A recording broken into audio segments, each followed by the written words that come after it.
Big Boss weekend Nagarjuna stage మీద కొట్టి అందరితో కొంత టైం ఫన్నీగా టైం వేస్తే గడిపేసుకుంటూ వచ్చారు.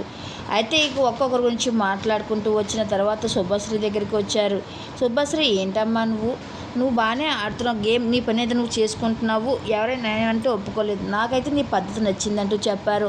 ఆ తర్వాత గౌతమ్ దగ్గరికి వెళ్ళాక, గౌతమ్ ఏంటి హౌస్లో ఏంటి నడిపిస్తున్నావు నువ్వు అనేసరికి, లేదు సార్ నేను నడపలేదు అనేసి అంటారు.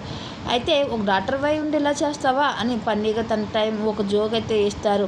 లేదు సార్ ఏం చేయలేదు సార్ అంటే, శుభాశ్రీతో నువ్వు నడిపిస్తున్న డ్రామాలు అన్నీ కనిపిస్తున్న కెమెరాలోని అని చెప్పడంతో ఇంకా గౌతమ్ ఏం మాట్లాడుకుంటా అలాగే ఉండిపోతాడు. అయితే ప్రతి సీజన్లో కూడా ఏదో ఒక జంట లవ్ ట్రాక్ అయితే నడుస్తున్నది బిగ్ బాస్ హౌస్లో.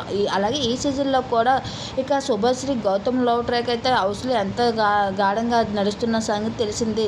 దాని గురించి కొన్ని మాటలైతే నాగార్జున స్టేజ్ మీద ఆడుతూ, ఎప్పుడు కూడా మనం ముందు జాగ్రత్త పడాలి, ఇలాంటి విషయాలు కొంచెం జాగ్రత్తగా ఉండాలి అమ్మ శుభశ్రీ అంటూ తనకు చెప్పుకుంటూ వచ్చారు.